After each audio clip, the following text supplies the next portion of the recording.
Salut très chers téléspectateurs, bienvenue dans le journal des infos sur Actu du Peuple Télévision. À la présentation, Madame Flore Makola Kayenge. Voici les principaux titres. La liste de suspension se poursuit après le PPRD pour s'être associé à Joseph Kabila Kabange dans une réunion à Nairobi.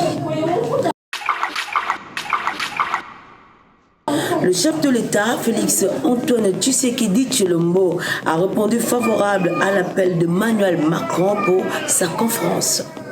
Le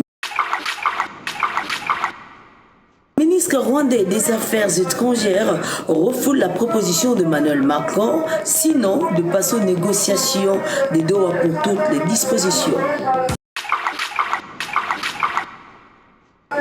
Un coup de frappe pour le gouvernement, le ministre du Transport, Bemba Ngombo, fait son admiration sur le corridor de Lobito. Le chef de l'État de la République du Congo, Monsieur Son Excellence Denis Sassou Nguesso, a réagi face à l'invasion de délinquants communément appelés bébés noirs par de mesures sécuritaires très rigoureuses. L'octroi de motos aux policiers du Haut-Katanga pour exercer en bonne et due forme leur déplacement dans le cadre du travail.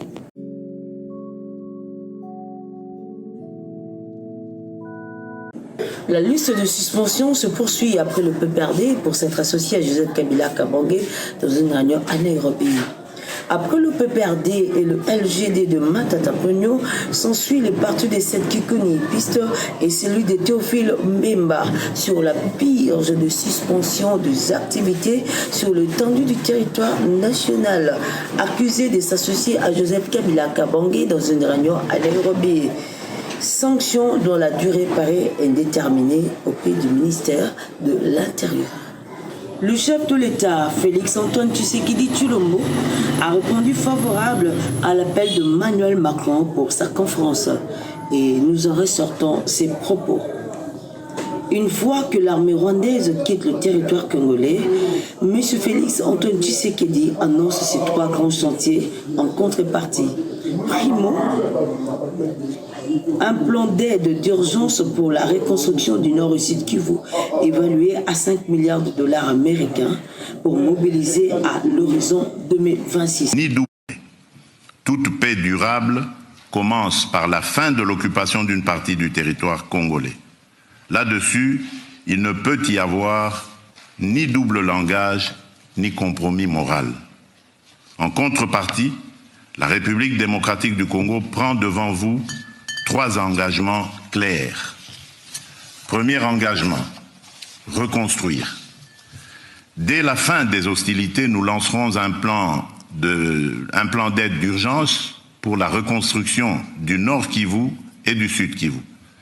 Ce plan, que nous concevons comme un pacte national et international, intégrera dans une approche concertée, coordonnée et cohérente l'ensemble des programmes et projets destinés à la stabilisation, au relèvement et au développement durable des provinces affectées.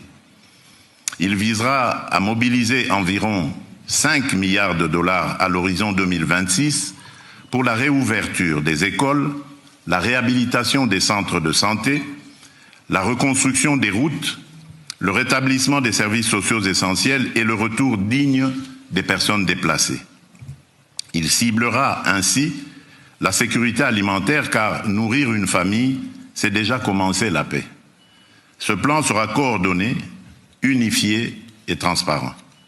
Aucun territoire ne sera abandonné, aucune communauté ne sera laissée en marge. Deuxième engagement, protéger les plus vulnérables et responsabiliser les auteurs.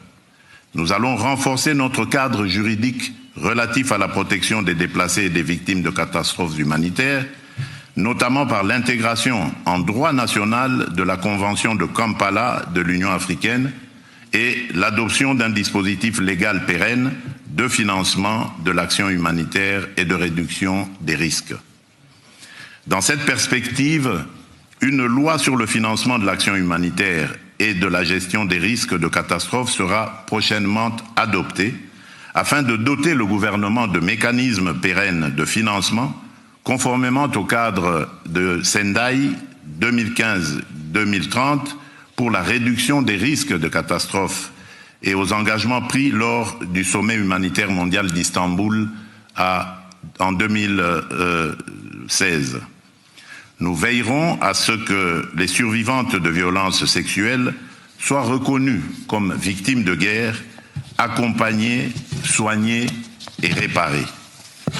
Je tiens à rappeler que la redevabilité constitue une exigence fondamentale de la paix durable.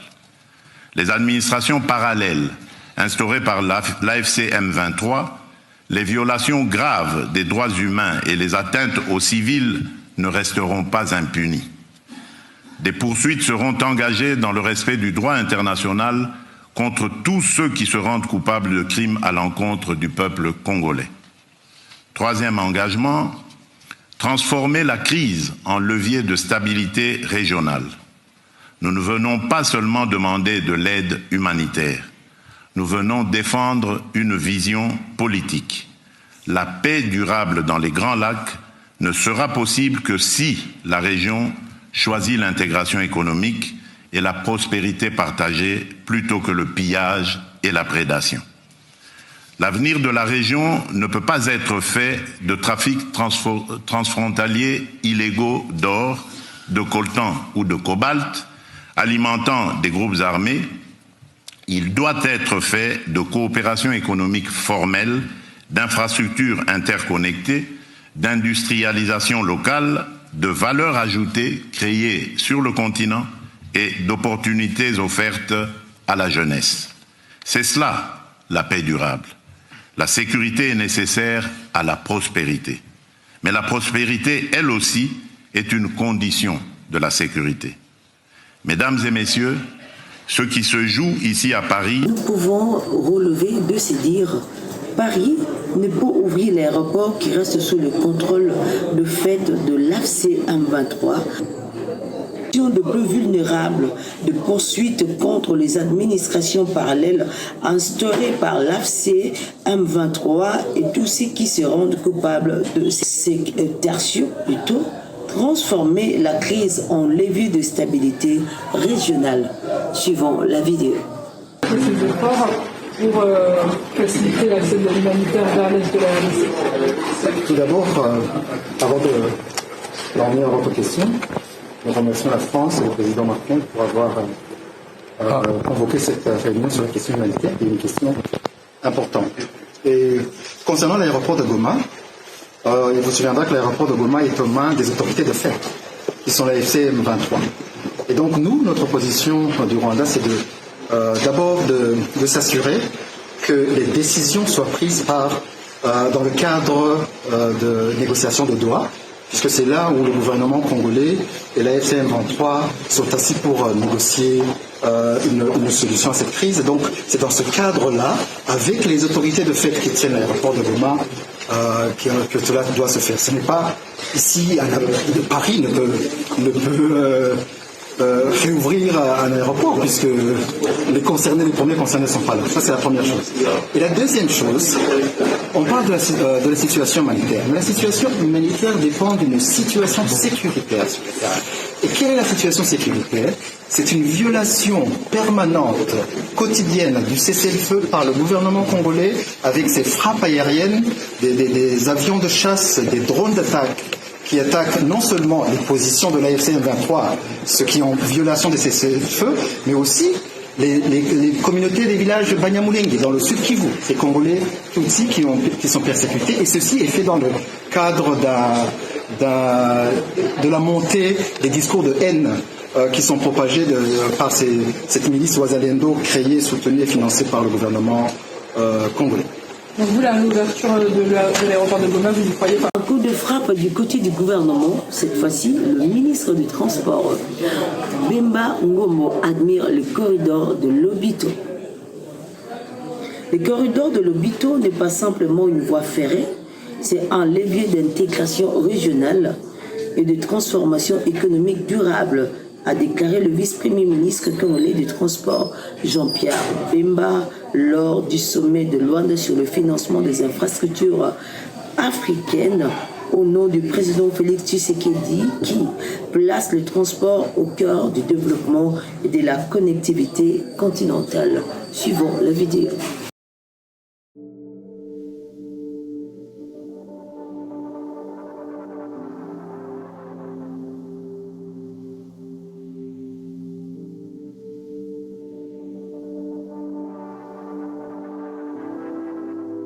Je m'exprime ici au nom du gouvernement de la République démocratique du Congo, bien sûr présidé par son Excellence M. Félix Antoine Tshisekedi Tshilombo, président de la République, chef de l'État, dont la vision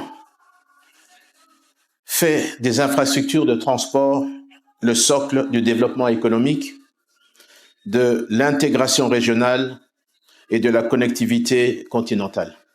Le sommet de Luanda incarne une ambition collective, celle de transformer nos infrastructures en levier de croissance durable, de compétitivité pour le continent africain. La République démocratique du Congo y souscrit pleinement. Le corridor de Lobito n'est pas simplement une infrastructure que nous allons construire, que nous sommes en train de construire, mais c'est tout un écosystème qui va tourner autour de ce corridor de Lobito, où vous allez avoir des industries qui vont se créer le long, l'agriculture, des sociétés de services, des sociétés de télécommunications. Des populations vont pouvoir avoir des revenus par le travail qui sera engendré dans ces différents investissements. Et c'est ça le corridor de Lobito. C'est pas simplement des rails que nous allons poser, des traverses du gravier, mais c'est tout cet écosystème dont je parle, cette intégration régionale. Parce que ça regarde bien sûr l'Angola, la liaison entre l'Angola, la République démocratique du Congo, et 4 provinces chez nous vont être traversées par ce corridor de Lobito, mais également la Zambie. C'est pourquoi nous circulons, nous organisons, nous répondons aux invitations pour faire comprendre ce qu'est ce grand corridor de Lobito, dont les études de faisabilité nous amènent aujourd'hui entre la liaison à partir de Tenke, Kolwezi, Lubumbashi jusqu'à Dilolo, afin de pouvoir, à partir de Dilolo, avoir la connexion jusqu'à Lobito, là-dessus. C'est un investissement de plus de 800 millions de dollars en infrastructure. Je remercie la BEI, je remercie également le DFC d'avoir les promesses de financement là-dessus. Bien sûr, nous devons terminer les études de faisabilité qui sont en voie de se finaliser, c'est une question de jours. Les pré-études sont déjà terminées et ça va nous permettre d'avoir un accès direct maintenant et confirmé au niveau donc des investissements pour démarrer les travaux.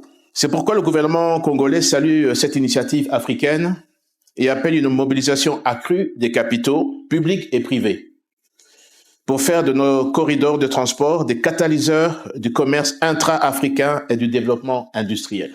Le corridor de Lobito générera plus de 10 000 emplois directs et indirects. Une réduction des émissions de CO2 grâce au transfert du fret lourd de la route vers le rail. Une économie annuelle de plusieurs centaines de millions de dollars en entretien routier et la création de centres de formation ferroviaire à Kolwezi, à Dilolo, pour nos jeunes techniciens. Le corridor de Lobito est une voie d'avenir, celle de la renaissance industrielle et logistique de notre continent.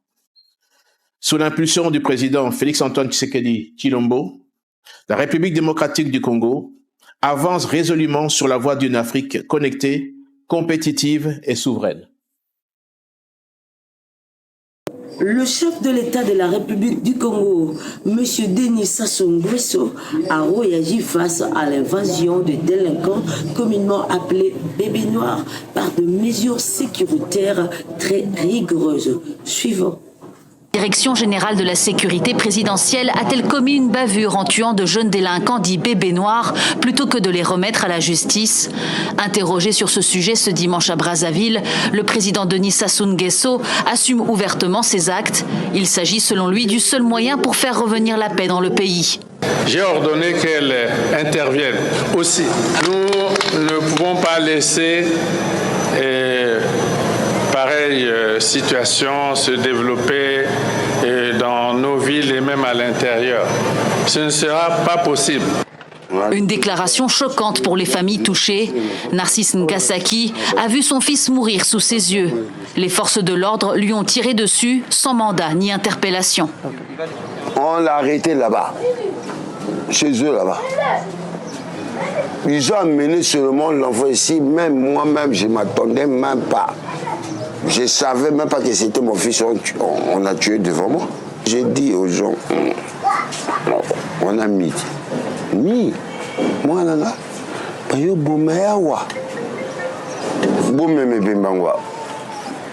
maintenant, là, vous êtes assis là. On amène le corps ici. Papa Boussala, moi, il était là. À partir de là, j'ai vu. C'est lui.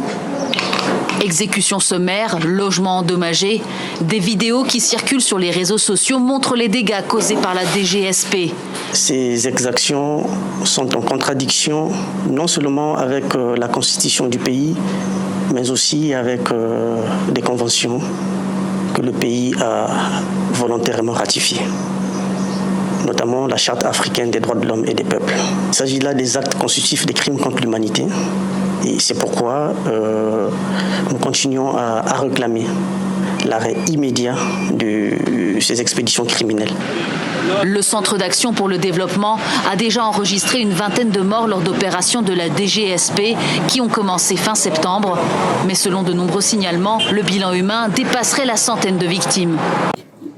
Nous avons assisté à l'octroi de motos aux policiers du Haut-Katanga pour exercer en bonne et due forme leur déplacement dans le cadre du travail. Suivant.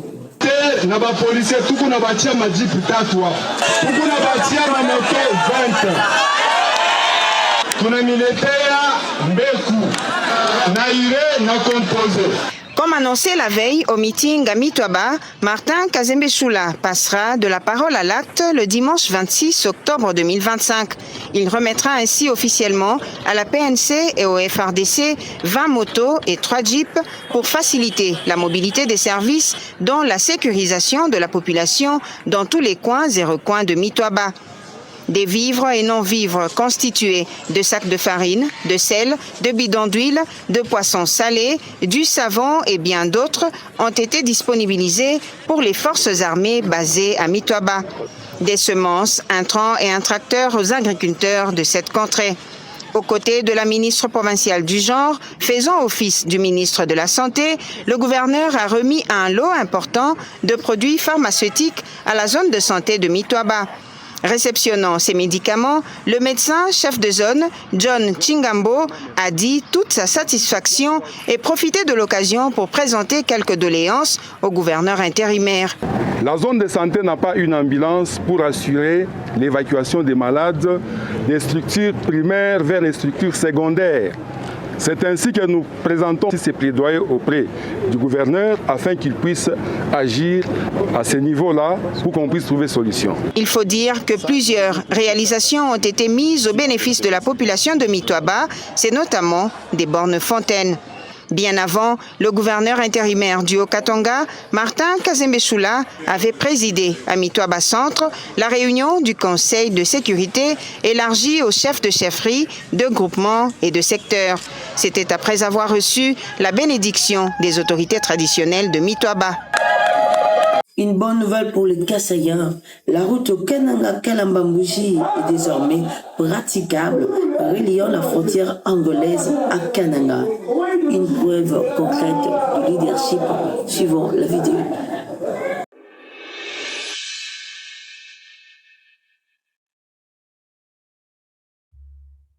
Grâce aux résultats palpables du projet de construction et de réhabilitation de la route Kananga-Kalamba-Mbouji, initié par le président Félix Tshisekedi et financé par la Sino-Congolaise des Mines, Sicomine SA, dans le cadre du programme Sino-Congolais, le rêve tant chéri par la population de l'espace Grand Kasaï, au centre de la République démocratique du Congo, devient une réalité avec un impact socio-économique considérable. Des commerçants qui pouvaient quitter autrefois des Kananga vers Kalambambouji avec la moto pour payer $50, aujourd'hui, avec les Transco, ils payent moins de $10. Ça peut jouer, l'impact que ça a sur les revenus de ces commerçants ou ces bas peuples qui n'avaient pas assez de moyens. Donc, c'est déjà un avantage. Et non seulement ça, il y a des gens qui cultivaient de l'autre côté de Kalambambouji, qui ne savaient pas acheminer leurs produits de l'autre côté parce que les transports posaient problème. Mais aujourd'hui, même avec les vélos, les gens se déplacent en une journée d'un bout à l'autre. Donc cette route, c'est vraiment une route de l'espoir et l'impact social est à grande échelle. De son côté, Denis Ilunga, chef de mission du bureau de contrôle qui s'occupe de la surveillance qualité travaux, a estimé que cette route, dans le jargon de l'espace Grand Kasaï, est une route de l'espoir. Cette route, déjà dans les jargons de l'espace Grand Kasaï, c'est la route de l'espoir parce que c'est une route très stratégique, non seulement pour la ville de Kananga ou bien la province du Kasaï centrale, mais pour l'espace Kasaï d'une manière générale. C'est une route qui nous lie avec non seulement d'autres routes d'intérêt national, mais l'un des pays voisins. Et il y a beaucoup de choses qui passent par ici. Et quant à l'état de route, il a ajouté que la qualité est meilleure du fait que l'entreprise chinoise Sinohydro, sous-traitant de l'entreprise CISC SA, se plie à toutes les exigences contractuelles. La qualité, elle est très meilleure parce que nous parlons de la modernisation et cette route va supporter des charges très lourdes. Et donc, l'entreprise aussi de son côté fait de son mieux. Et jusqu'ici, tout se passe très bien parce que elle se plie à toutes les exigences contractuelles par rapport aux qualités. Et tout va très bien. Parlant de la praticabilité de la route, de l'évolution des travaux et du financement de ce projet par la SICOMIN, Serge Diboué, chef de mission de l'Agence congolaise des grands travaux à Kananga, rassure que la route est praticable de bout en bout, c'est-à-dire du point kilométrique 0 au niveau du village Matamba, à 20 km de Kananga, jusqu'au point kilométrique final à Kalambambouji. Nous sommes présentement à plus de au moins 30%. Parlant de l'évolution en soi, la praticabilité, comme la mission de contrôle vient de le dire, la route est praticable de bout en bout, du PK0 au PK final qui est le pont Kasaï, frontière avec l'Angola. Nous avons assuré la praticabilité parce qu'il n'y a pas un mois où cette route était pratiquement impraticable. D'après lui, les camions qui prenaient des semaines pour acheminer des produits de première nécessité de l'Angola à la ville de Kananga ne font plus qu'un seul jour. La coopération sino-congolaise, à travers elle, SICOMIN finance ces projets. Nous remercions et nous espérons avec cette coopération, le financement est perpétuel et ce projet prendra fin dans les délais requis. Par ailleurs, des impressions louables ont également été données par les bénéficiaires de cette infrastructure, notamment avec le travail effectué par la CISC SA, ainsi que le rapport socio-économique, a fait savoir Alpha Bokundu, marchand et importateur des ciments et barres de fer à Kananga. J'ai béni les dieux tout-puissants en remerciant le gouvernement congolais qui a une initiative de coopérer avec le gouvernement chinois pour la réalisation de ce tronçon Kananga-Kalambambouji. Ils déclarent leur soutien indéfectible à la candidature unique d'Aimé Boji pour la présidence de l'Assemblée nationale. Le député du Sud Kivu. Suivant. Déclaration de remerciement et de soutien du caucus des députés du Sud Kivu. À son Excellence, Monsieur Félix Antoine Tshisekedi, haute autorité politique de l'Union sacrée, avec l'expression de nos hommages les plus différents.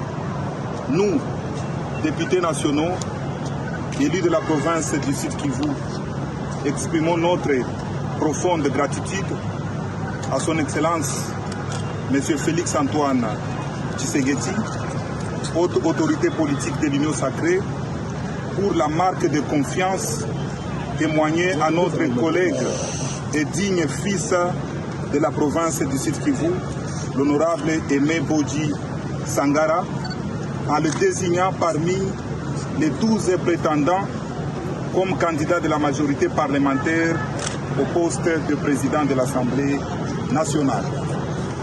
Cette désignation constitue une reconnaissance méritée des qualités humaines et professionnelles de l'honorable Aimé Boji Sangara, dont l'engagement, la rigueur, l'expérience institutionnelle et la loyauté envers les idéaux de la République ont toujours été exemplaires dans l'exercice de ses fonctions antérieures.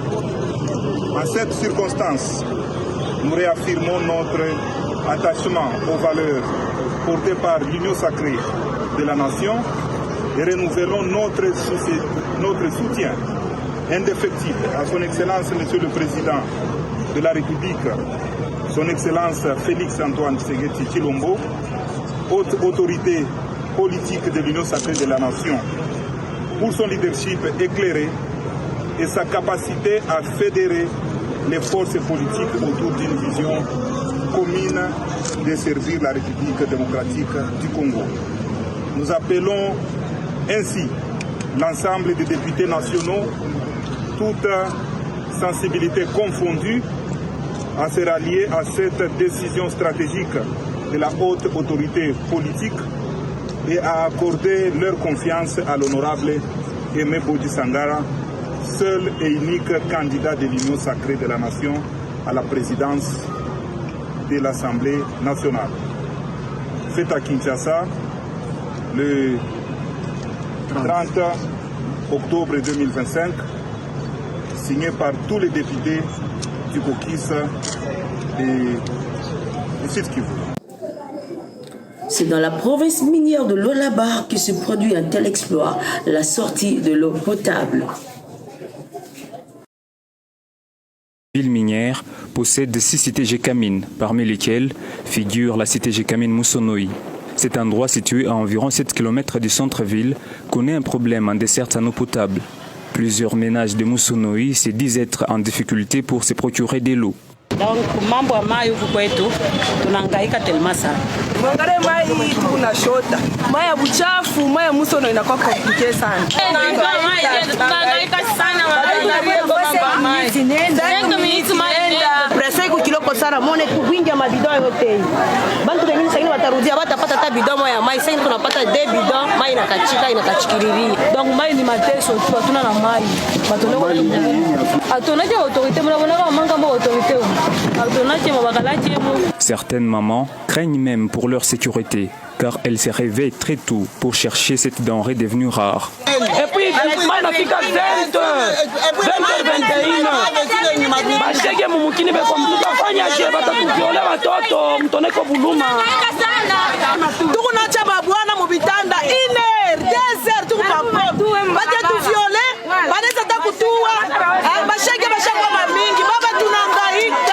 À Moussonoï, on dirait qu'on a déjà planté des stations de bidons jaunes, car à chaque avenue, on en trouve.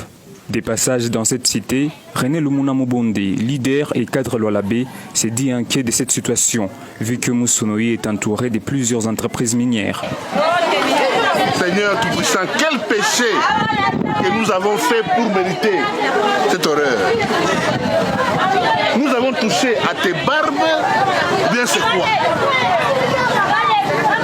La ville d'écologie qu'on présente comme une ville exemplaire, mais regardez, parce que ceux qui connaissent bien la ville d'écologie, ils doivent savoir là où je suis, la cité Moussonoï.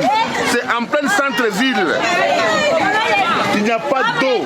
Les gens souffrent sérieusement. Alors que, quand vous regardez, autour de Moussonoï, il y a des mines, des usines. Et le gouverneur du Lualaba s'accorde le luxe d'aller au Qatar. Je ne sais pas si c'est le Qatar qui va trouver la solution de Moussonoï. Et pourtant, c'est trop simple. Ici, il suffit simplement de donner un peu de moyens à la Gécamine, de réhabiliter les tuyaux. Ces tuyaux de Gécamine, et c'est tout. L'eau règle tout sans problème. Parce que cette cité ici était une cité enviée de tout le temps. Mais aujourd'hui, c'est la catastrophe. Regardez vous-même comment nos masses sont exposées. Mais quel est le rôle du ministre maintenant de l'hydrocarbure et de l'énergie? C'est pour moi une occasion de demander au chef de l'État, le magistrat suprême, Son Excellence, Monsieur le Président Félix Tshisekedi Tshilombo, d'avoir un œil regardant sur la cité, sur la ville de Kolwezi. La province se meurt. Quand vous regardez la province se meurt, tout ce qu'on raconte à la télévision, c'est du mensonge. La province se meurt. La réalité, c'est ça. C'est ça, regardez-moi.